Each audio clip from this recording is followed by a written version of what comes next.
दोस्तों, धरना निरंतर चल रहा है और अपनी मांगों को लेकर धरने पे जरूर आइए। बहुत जल्द हम लोगों के शासनादेश आने वाले हैं और साथ में बहुत जल्द हम माननीय मुख्यमंत्री जी को ज्ञापन देने के लिए जाएंगे, क्योंकि हमारी 4 बार वार्ता हो चुकी है और वहां पर सिर्फ आश्वासन मिला है। इसलिए अपनी बात को रखने के लिए माननीय मुख्यमंत्री जी को ज्ञापन देने के लिए बहुत जल्द जाएंगे। मैसेज का जरूर इंतजार करिएगा। मैसेज मिलते ही वहां पर सभी लोग इकट्ठा होंगे ज्ञापन देने के लिए। इसलिए ज्यादा से ज्यादा इस वीडियो को शेयर करिए और चैनल को सब्सक्राइब करिए। आगे हम आपको दिखाते हैं। धन्यवाद। योगी जी अब सुनो पुकार, हम पे हो रहा अत्याचार, 800 करोड़ की जांच हो, जांच हो, जांच हो, 800 करोड़ की जांच हो, जांच हो, जांच हो। भ्रष्ट अधिकारियों होश में आओ, होश में आओ, होश में आओ। निश्चित का आदेश लागू हो, लागू हो, लागू हो, निश्चित वेतन लागू हो, लागू हो, लागू। धरातल पे अभी उतरा नहीं है, लेकिन ये भी मत समझना कि आपका रिजल्ट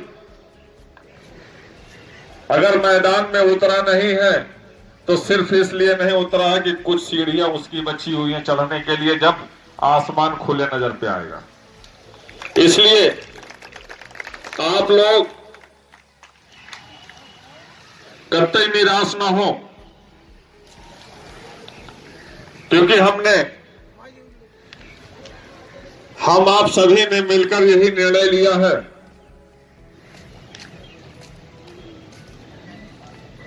कि अगर समय रहते हुए हमारे उच्च अधिकारियों के द्वारा और शासन में बैठे हुए हर उच्च अधिकारी के द्वारा, जिनके सामने से हमारी स्मारक समिति की फाइलें गुजरती हैं,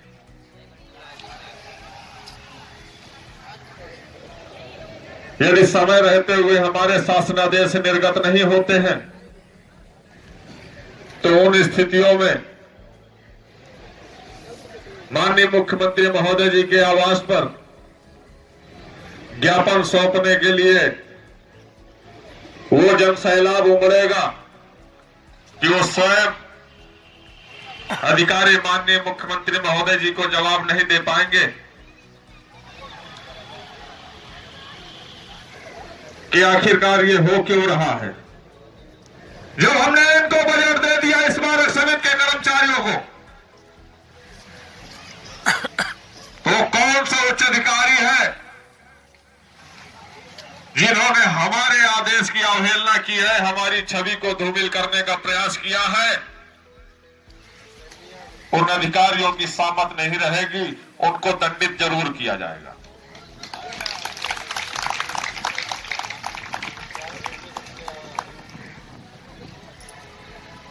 जिस प्रकार से माननीय मुख्यमंत्री महोदय इन 7 वर्षों से निरंतर बजट देते चले आ रहे हैं, लेकिन मैं पूछना चाहता हूं माननीय मुख्यमंत्री महोदय जी से कि आपके द्वारा जब बजट दिया जा रहा है और प्रतिवर्ष वापस किया जा रहा है, तो मैं उच्च अधिकारियों को बुला करके पूछा क्यों नहीं गया कि ये कर्मचारी हित में बजट दिया गया था, वेतन मद में बजट दिया गया था, ये वापस क्यों आया है? नहीं पूछा गया है। तो इस बार अच्छा खासा बजट और पूर्व की बात बढ़ाकर बजट दिया गया है और शासन में बैठे उच्च अधिकारियों की जो मंशा है वो साफ स्पष्ट नहीं दिख रही, जिसको हम आप सभी मिलकर अपने दर्द, अपने दुख, अपनी पीड़ा को माननीय मुख्यमंत्री महोदय जी के आवास पर चलकर बताएंगे। हम अकेले नहीं, कम से कम 10,000 की संख्या और उससे ज्यादा ही होगी।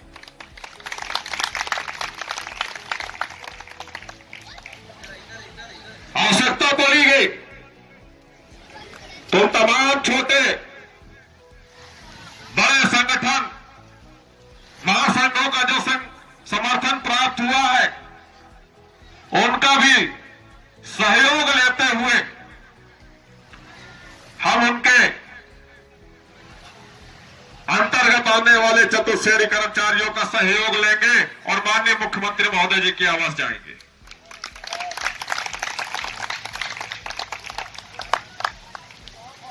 जिन मांगों को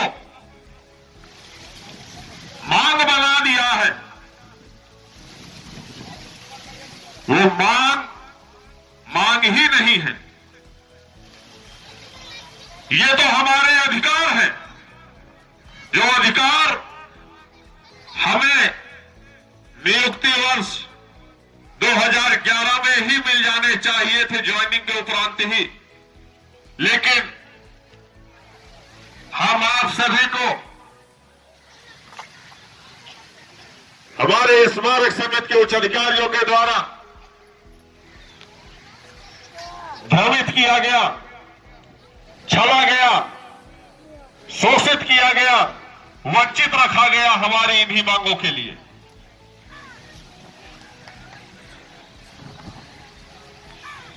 लेकिन कोई बात नहीं, वंचित रखा गया है तो हम बताएंगे, हम आप सब मिल करके बताएंगे माननीय मुख्यमंत्री महोदय जी को कि ये हमारी मांगे नियुक्ति 2011 में ही मिल जानी चाहिए। इसको वंचित रखने वाले हमारे स्मारक समिति के उच्च अधिकारियों की गलती है। पदेन मुख्य प्रबंधक महोदय जी की गलती है। वर्तमान में जो भी नए मुख्य प्रबंधक महोदय आए हैं, उनके तो संज्ञान में ही नहीं आया होगा अभी तक कि आखिरकार माजरा क्या है, क्योंकि वो अभी हाल ही में 15-20 दिन पहले ही उनकी नियुक्ति हुई है यहां पर आकर। लेकिन इससे पूर्व जो भी मुख्य प्रबंधक, सदस्य सचिव, स्मारक समिति, जो पदेन उपाध्यक्ष लखनऊ विकास प्राधिकरण है, इन्होंने भी हम कर्मचारी हितों में कभी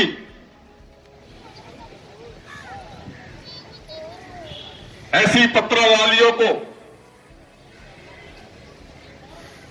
पैरवी नहीं की गई कि हम कर्मचारी साथियों के भविष्य में प्रकाश डालने का काम किया हो। अगर किया है तो सिर्फ हमारे स्मारक समिति के उच्च अधिकारियों के द्वारा जैसा बरगला दिया जाता है, वही इस हकीकत मान करके वो अपने ऊपर उतार लेते हैं और कर्मचारियों पर गाज गिरा देते हैं। लेकिन ऐसा अब नहीं होगा। अब उसकी ही व्यवस्थाएं की जाएंगी। न कर्मचारियों पर शोषण होगा और न कर्मचारियों पर गाज गिरेगी। अगर अब गाज गिरेगी तो हमारे उच्च अधिकारियों के ऊपर गाज गिरेगी, जिन्होंने अब 13 वर्षों से गाज गिराते चले आ रहे हैं।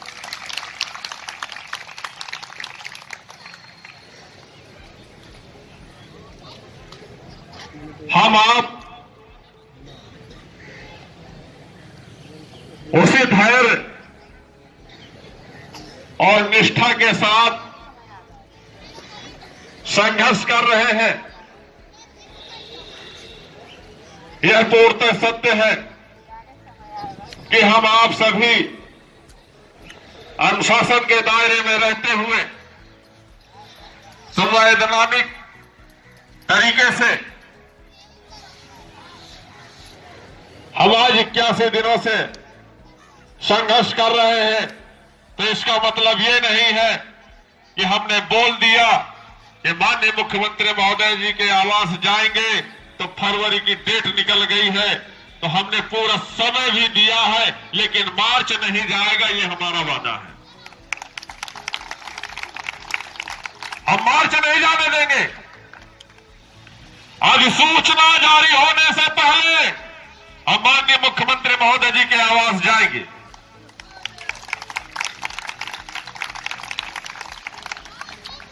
हम यहां पर बैठे हुए एलआईयू के ऑफिसर महोदय जी से निवेदन करना चाहेंगे और यहां पर बैठे हुए प्रशासन महोदय जी से निवेदन करेंगे कि अगर हमने कहा था कि हमारी वार्ता कराई जाए तो माननीय मुख्यमंत्री महोदय जी से कराई जाए, उनसे नहीं हो सकती है मुख्य सचिव महोदय जी से कराई जाए। अगर उनसे नहीं हो सकती है तो पर मुख्य सचिव महोदय जी से हमारी वार्ता कराई जाए। लेकिन अभी तक हम आप सभी को बरगलाने का काम किया गया है। पूर्व में जहां आश्वासन माननीय मुख्यमंत्री महोदय जी केवल जी के पास वार्ता होने के उपरांत जो आश्वासन दिया गया कि 4-5 दिनों में समय दीजिए आप, और उसके उपरांत हम अपना प्रतिनिधि भेज करके आपकी मांगों को पूर्ण कराते हुए आपका धरने को स्थगित कराने का काम करेंगे। पूर्णतः असत्य निकला वो। प्रथम वार्ता भी ऐसी असत्य निकली और द्वितीय वार्ता भी असत्य निकली, तृतीय भी निकली और चौथी भी निकली। लेकिन जो हमने घोषणा की है वो असत्य नहीं, बिल्कुल सत्य निकलेगी। इसको चेत जाए तो ज्यादा बेहतर होगा।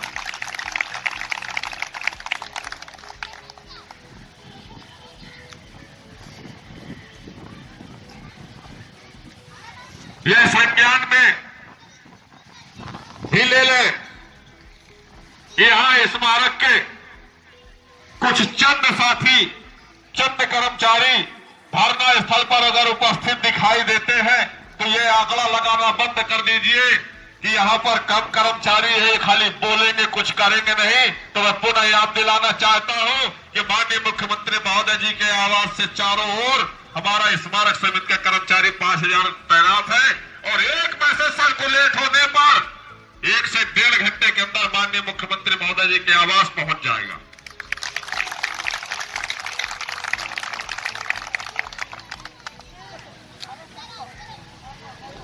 यह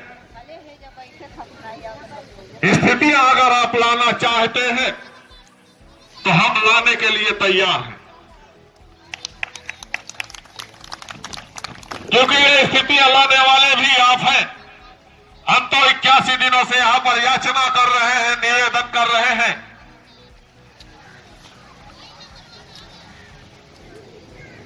और उच्च अधिकारियों के द्वारा घोर लापरवाही की जा रही है। हमारी मांगों को सुना नहीं गया, माना नहीं गया, जमीन पर उतारा नहीं गया। अगर किया गया है 81 दिनों में तो हमारे कर्मचारी साथियों को मानसिक टॉर्चर किया गया है, उत्पीड़न किया गया है, शोषण किया गया है, जिसके डिप्रेशन में हमारे कर्मचारी 4 साथियों की हत्याएं की गई। हमारे साथियों की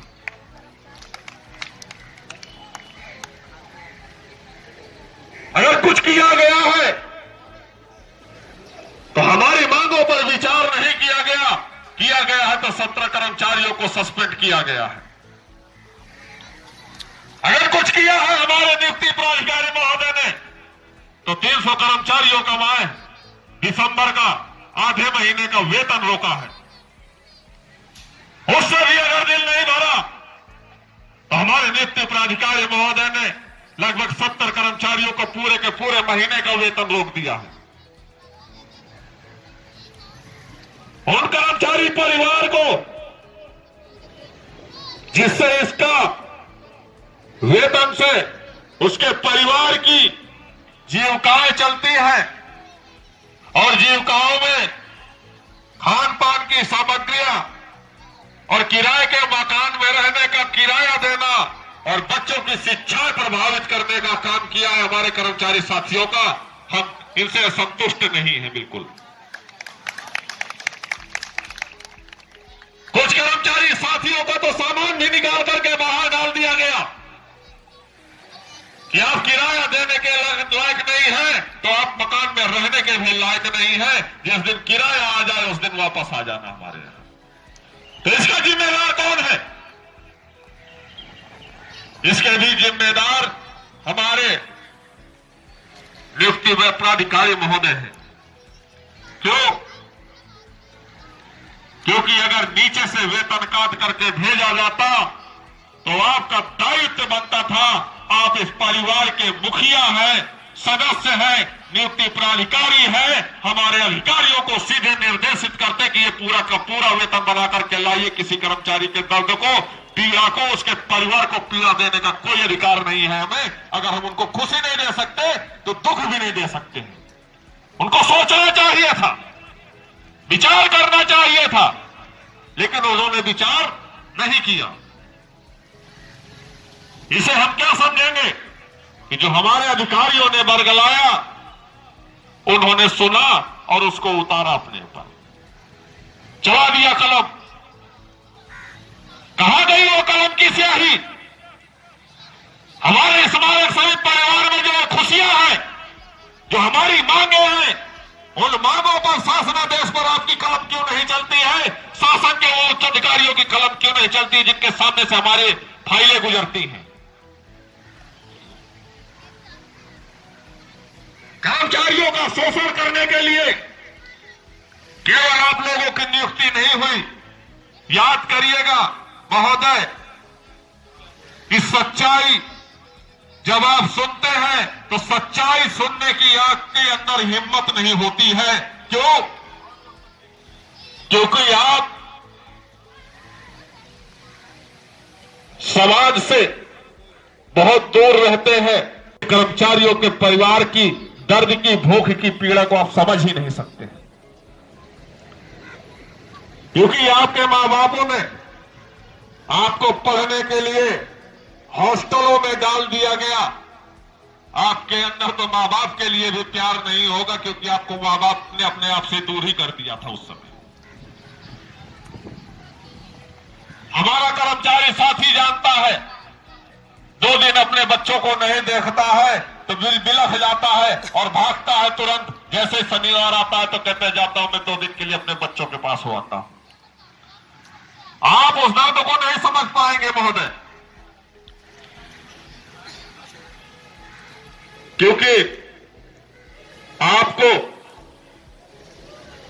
वो सहारा ही नहीं मिला जिससे कर्मचारियों के दर्द को समझ सके आप। और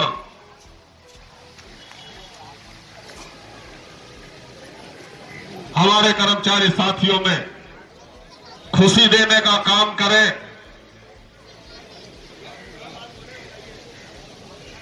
रोशनी डालने का काम करें, जिससे हमारे साथी दुआएं दे सके, बधाई के पात्र बने आप। हम यही उम्मीद करेंगे। स्मारक समिति अध्यक्ष महोदय जी से भी और अपने नियुक्ति प्राधिकारी महोदय जी से भी और अपने मुख्य प्रबंधक महोदय जी से भी निरंतर हमारा प्रयास, संघर्ष जारी रहेगा, इसी तरह जारी रहेगा। जिस दिन आप सभी को मैसेज दे दिया जाएगा, उसके अगले 1 से 1.5 घंटे के अंदर उस यथास्थान जो निर्धारित किया गया है उस समय पर पहुंचने का काम आप लोग करेंगे। वो स्थान माननीय मुख्यमंत्री महोदय जी का आवास होगा। इसलिए